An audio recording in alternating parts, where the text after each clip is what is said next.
Demos furniture, the ultimate Onam fest. ആഘോഷിക്കാം ഈ ഓണക്കാലം ഡിമോസിനൊപ്പം. ഓണം സ്പെഷ്യൽ എൻഫോഴ്സ്മെന്റ് ഡ്രൈവിൽ ഇതുവരെ 6977 കേസുകൾ ഇതുവരെ രജിസ്റ്റർ ചെയ്തു. ഓണം സ്പെഷ്യൽ ഡ്രൈവിന്റെ ഭാഗമായി ഇതിൽ 1394 കേസുകൾ അബ്കാരി നിയമപ്രകാരവും 745 കേസുകൾ NDPS നിയമപ്രകാരവും 4838 കേസുകൾ കോട്ട്പ പ്രകാരവുമാണ്. ഓണം കാലാവധി 1-ാം തീയതി മുതൽ ഇതുവരെ 1770 പ്രതികളെ അറസ്റ്റ് ചെയ്തു. ഇതിൽ 1079 പേരെ അബ്കാരി കേസുകളിലും 691 പേരെ NDPS കേസുകളിലുമാണ് അറസ്റ്റ് ചെയ്തത്. ഇത്രയും കേസുകളിലായി 8336 ലിറ്റർ സ്പിരിറ്റ്, 183 ലിറ്റർ ചാരായം, 3640 litre Indian made foreign litre liquor, 8518 litre wash, 410 litre അന്യസംസ്ഥാന മദ്യം, 66 കിലോ കഞ്ചാവ്, 2423 കഞ്ചാവ് ചെടികൾ, 1 കിലോ കഞ്ചാവ് മിഠായി, 137 gram hashish oil, 353 gram MDMA, methamphetamine തുടങ്ങി നിരവധി കേസുകൾ രജിസ്റ്റർ ചെയ്തിട്ടുണ്ട്. 10 ലക്ഷത്തിൽ പരം രൂപയുടെ പിഴ പുകയില ഉൽപ്പന്നങ്ങളുമായി ബന്ധപ്പെട്ട് ഈ ഓണം സംവിധാനത്തിൽ തന്നെ എടുത്തിരിക്കുകയാണ്. കൂടാതെ വളരെ പ്രധാനപ്പെട്ട സംസ്ഥാനത്തെ തന്നെ ഏറ്റവും പ്രധാനപ്പെട്ട ക്യാച്ചിൽ കോഴിക്കോട്ട് അന്തർ സംസ്ഥാന ബന്ധം ഉള്ള പ്രതികളെ വരെ കഴിഞ്ഞ ദിവസങ്ങളിൽ എക്സൈസിന് അറസ്റ്റ് ചെയ്യാൻ സാധിച്ചു. കഴിഞ്ഞ മൂന്നര വർഷക്കാലത്തെ ഏറ്റവും വലിയ ഒരു മയക്കുമരുന്ന്, സിന്തറ്റിക് മയക്കുമരുന്ന് വേട്ടയാണ് നടത്തിയത്. സംസ്ഥാന അതിർത്തികൾ വരെ പോയി അവർ ആ ഒരു വിഷയങ്ങൾ എക്സൈസ് പരിമിതികൾക്കുള്ളിൽ നിന്നും ഏറ്റവും ശക്തമായ പ്രവർത്തനമാണ് ആ വിഷയത്തിൽ നടത്തിയത്. കള്ളുഷാപ്പുകളിലെ ഭക്ഷണത്തെയും മദ്യത്തെയും സംബന്ധിക്കുന്ന കാര്യങ്ങൾ ഉറപ്പുവരുത്തുവാൻ, കൃത്യമായി ഉറപ്പുവരുത്താൻ ഓപ്പറേഷൻ ശുദ്ധി എന്ന പേരിൽ ജൂൺ 25 മുതൽ എക്സൈസിന്റെ ഓപ്പറേഷൻ നടന്നു വരികയാണ്. ഓപ്പറേഷൻ ശുദ്ധി വഴി 12923 പരിശോധന ഇതോടെ സംസ്ഥാനത്ത് നടത്തി. പരിശോധനയ്ക്കായിട്ട് 1678 സാമ്പിളുകൾ ശേഖരിച്ചു. 7 കേസ് രജിസ്റ്റർ ചെയ്തിട്ടുണ്ട്. അതായത് കൊല്ലം, പത്തനംതിട്ട, പാലക്കാട്, കോട്ടയം എന്നീ ജില്ലകളിലെ കള്ളുഷാപ്പുകളിലും ചെത്തുതോട്ടങ്ങളിലുമാണ് കേസ് നടന്നിരിക്കുന്നത്. ഇതുവരെ 5 ബാർ ഹോട്ടലുകൾ ഉൾപ്പെടെ 6 വിദേശമദ്യ ലൈസൻസ് സ്ഥാപനങ്ങൾക്കെതിരെ ലൈസൻസ് ചട്ടലംഘനത്തിന് കേസെടുത്തു. നേരത്തെ പറഞ്ഞതുപോലെ സമയത്തിന് മുൻപേ തുറന്ന് വിതരണം നടത്തുക തുടങ്ങിയ ക്രമക്കേടുകൾ നടത്തിയവർക്കെതിരെ ശക്തമായ നടപടിയാണ് സർക്കാർ സ്വീകരിച്ച് വരുന്നത്. സംസ്ഥാനത്തിന്റെ ചരിത്രത്തിലാദ്യമായി എക്സൈസിന് കീഴിൽ സ്റ്റേറ്റ് നാർക്കോട്ടിക് കൺട്രോൾ ബ്യൂറോ ആരംഭിക്കാനുള്ള തീരുമാനം കൂടി സർക്കാർ കൈക്കൊണ്ടു. കേരളത്തിൽ ആദ്യമായിട്ടുള്ളൊരു തീരുമാനമാണ് സ്റ്റേറ്റ് നാർക്കോട്ടിക് കൺട്രോൾ ബ്യൂറോ. സംസ്ഥാനത്തിന് അധിക സാമ്പത്തിക ബാധ്യത ഉണ്ടാകാതെ വകുപ്പിലെ നിലവിലുള്ള തസ്തികകൾ പുനർവിന്യസിച്ചും ഉദ്യോഗസ്ഥന്മാർക്ക് അധിക ചുമതല നൽകിയതും സ്റ്റേറ്റ് നാർക്കോട്ടിക് കൺട്രോൾ ബ്യൂറോയുടെ പ്രവർത്തനാനുമതി നൽകിയിരിക്കുകയാണ്. വലിയ തോതിൽ കേരള എക്സൈസിനെ നവീകരിക്കാനുള്ള പദ്ധതികളാണ് തയ്യാറാക്കിക്കൊണ്ടിരിക്കുന്നത്. ഇതുമായി ബന്ധപ്പെട്ട് ഞാൻ ഡൽഹിയിൽ വിവിധ വകുപ്പുകളുമായി കൂടിക്കാഴ്ച നടത്തിയിരുന്നു. സർക്കാരിനെ ഈ എക്സൈസിനെ ആധുനികവൽക്കരിക്കാനുള്ള പദ്ധതികൾ രൂപം കൊടുക്കുന്നതിന് പ്ലാനിംഗ് ബോർഡുമായിട്ട് കഴിഞ്ഞ ദിവസം കൂടിക്കാഴ്ച നടത്തിയിരുന്നു. സഹകരണ വകുപ്പുമായി ബന്ധപ്പെട്ടും ഇത്തരത്തിൽ കേന്ദ്ര ഏജൻസികൾ നബാർഡുമായും സംസ്ഥാനത്തെയും കേന്ദ്രത്തിലെയും നബാർഡ് ഏജൻസികളുമായും NCDC പോലുള്ള ഏജൻസികളുമായും നാഷണൽ കോഓപ്പറേറ്റീവ് ഫെഡറേഷൻ പോലെയുള്ള സംഘടനകളുമായൊക്കെ സംസാരിച്ച് കേന്ദ്ര പദ്ധതികളിലൂടെ സഹായം ലഭ്യമാക്കി വരും സമയബന്ധിതമായി സംസ്ഥാനത്തിന്റെ സഹകരണ മേഖലയെ വൈവിധ്യമാർന്ന ഒരു മേഖലയിലൂടെ കടന്നുപോയി പുതിയ സംഘങ്ങളെ രജിസ്റ്റർ ചെയ്ത് പുതിയ മേഖലകളിലേക്ക് കടന്നുപോയി ഇൻഫ്രാസ്ട്രക്ചർ ഡെവലപ്മെന്റിൽ കൃത്യമായ ഇടപെടലുകൾ നടത്തി മുന്നോട്ട് പോകാനാണ് സർക്കാർ തീരുമാനിച്ചിരിക്കുന്നത്.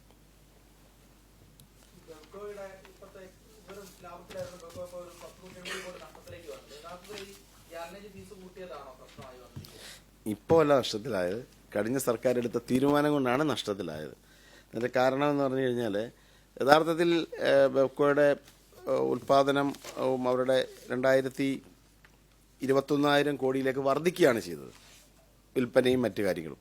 പക്ഷേ 5 പൈസയായിരുന്ന ഗാലനോയ് ഫീ 10 രൂപയായി ഉയർത്തിയതോടെ 400 കോടിയിൽ പരം രൂപയാണ് ബെവ്കോയ്ക്ക് ഒറ്റയടിക്ക് സർക്കാരിന് നൽകേണ്ടി വന്നത്. കഴിഞ്ഞ സർക്കാരിന്റെ അവസാന ഘട്ടത്തിൽ മാക്സിമം പണം എല്ലായിടത്തു നിന്നും പിടിച്ചെടുക്കുക എന്ന നയത്തിന്റെ ഭാഗമായി ഇത്തരത്തിൽ ഏർപ്പെടുത്തിയതോടെ അവരുടെ ലാഭവും കഴിഞ്ഞു.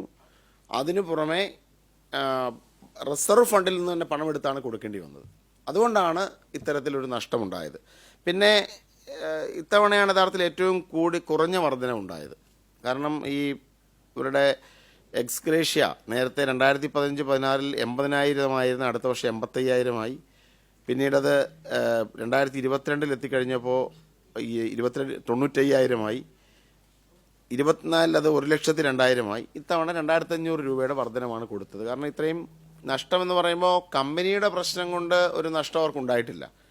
കാരണം അവർ ഉൽപ്പാദനം വർദ്ധിപ്പിക്കുക, അല്ലെങ്കിൽ അതിൻ്റെ അവരുടെ സെയിൽസ് വർദ്ധിച്ചു, ജീവനക്കാർ കൂടുതൽ കഷ്ടപ്പെട്ടു, അവർ വരുമാന വർധന ഉണ്ടാക്കി. പക്ഷെ ഗവൺമെന്റ് പോകുന്ന പോക്കിൽ ഇങ്ങനെ തീരുമാനമെടുത്ത് ലാഭവും റിസർവ് പണവും വാങ്ങിക്കൊണ്ട് പോയതുകൊണ്ട് പ്രവർത്തിക്കുന്ന ജീവനക്കാരെ നമുക്ക് തള്ളിക്കളയാൻ സാധിക്കില്ല എന്നുള്ള എല്ലാ യൂണിയനുകളുടെ അഭിപ്രായവും ബെവ്കോയുടെ മാനേജ്മെന്റിന്റെ അഭിപ്രായവും കണക്കിലെടുത്തിട്ടാണ് സർക്കാർ അതിനെ അംഗീകരിച്ചത്. 2,500 രൂപയുടെ വർധനവ് അംഗീകരിച്ചത്.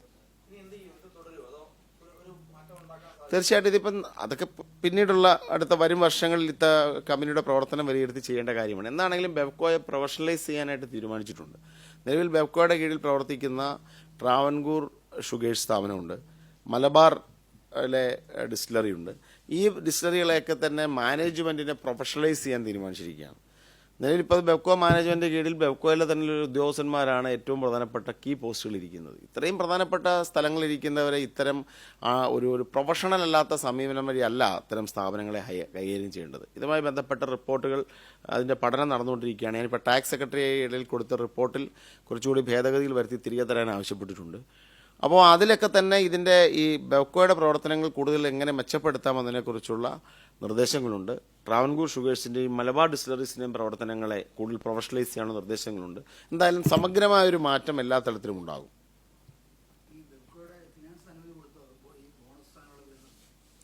സർക്കാർ അത് അനുമതി നൽകിയിട്ടുണ്ട്. ബെവ്കോ മാനേജ്മെന്റുമായും ഞാൻ ഉൾപ്പെടെ പങ്കെടുത്തൊരു ചർച്ചയിൽ ബെവ്കോ മാനേജ്മെന്റ് അയച്ച പ്രപ്പോസലിനെ നമ്മൾ അംഗീകരിച്ചു. ഒരു തൊഴിലാളികൾക്ക് കൂടുതൽ ഉയർന്ന ക്ലെയിമാണ്, പക്ഷെ അത് നമുക്ക് പറ്റാവുന്നതല്ലേ ചെയ്യാൻ പറ്റുകയുള്ളൂ. അതുകൊണ്ട് കഴിഞ്ഞ തവണത്തെ അല്ല 2,500 രൂപ വർദ്ധിപ്പിച്ചിട്ടുണ്ട് കഴിഞ്ഞ തവണത്തേക്കാൾ. എംപ്ലോയീസിന് ബോണസ് 1,05,000. നേരത്തെ 1,02,500 ആയിരുന്നു. ഇത്തവണ അത് 1,05,000 പോകാനുള്ളൂ. ബെവ്കോ മാനേജ്മെന്റ് നമ്മളത് ചർച്ചയിൽ എടുത്ത തീരുമാനമാണത്. ചർച്ചയിലെടുത്ത തീരുമാനം 1,05,000-ലാണ്. ഉയർന്ന പ്രപ്പോസൽസ്, ഉയർന്ന ആവശ്യങ്ങളുമായിരുന്നു. പക്ഷേ മാനേജ്മെന്റ് അന്തിമഘട്ടത്തിൽ സ്ഥാപനത്തിന് നഷ്ടമില്ലാതെ ഗുണകരമാകാവുന്ന ഒരു വർധന ഇത്ര മാത്രമേ വർദ്ധിപ്പിക്കാൻ സാധിക്കുകയുള്ളൂ എന്നുള്ളതായിരുന്നു സ്റ്റാൻഡ്. അതിന്റെ ഫൈനാൻസിംഗ് കാര്യം മദ്യനയത്തിന്റെ ചർച്ചകൾ ആരംഭിച്ചിട്ടുണ്ട്. അതിന്റെ പ്രവർത്തനങ്ങൾ തുടങ്ങിയിട്ടുണ്ട്. ഇപ്പോൾ ഓണം കഴിഞ്ഞാൽ ഉടൻ തന്നെ അതിന്റെ പ്രവർത്തനങ്ങളിലേക്ക് പോകും. ഇപ്പം നിലവിൽ നമ്മൾ മദ്യനയത്തിന്റെ ചർച്ചയ്ക്ക് വിളിക്കുന്ന സംഘടനകളുടെ ലിസ്റ്റുകൾ പൂർത്തീകരിച്ചു. അപ്പോൾ മുൻകാലങ്ങളിലുള്ളതിനേക്കാൾ സാമൂഹ്യ സംഘടനകളുടെ കൂടുതൽ പങ്കാളിത്തം, ലഹരി വർജനവുമായി ബന്ധപ്പെട്ട് നിൽക്കുന്ന സംഘടനകളുടെ പങ്കാളിത്തം, അവരിൽ നിന്ന് കൂടുതൽ അഭിപ്രായം വാങ്ങാനും അതോടൊപ്പം വ്യക്തികളുടെ ഈ ഒരു റെസ്പോൺസിബിൾ ഡ്രിങ്കിങ് സംസ്കാരം ഉണ്ടാകാൻ ആവശ്യമായ ചർച്ചകളും തീരുമാനങ്ങളും ഈ എക്സൈസ് നയത്തിലുണ്ടാവും. അല്ല, ആരംഭിച്ചില്ല. അതിന്റെ ഫുൾ ഫയൽ മൂവ്മെന്റ്സും അതിന്റെ പ്രാരംഭ പ്രവർത്തനങ്ങൾ ആരംഭിച്ചു. ഇനിയിപ്പോൾ ഷെഡ്യൂൾ നൽകി, അതിപ്പോൾ ഓണം കഴിഞ്ഞെങ്കിൽ മാത്രമേ.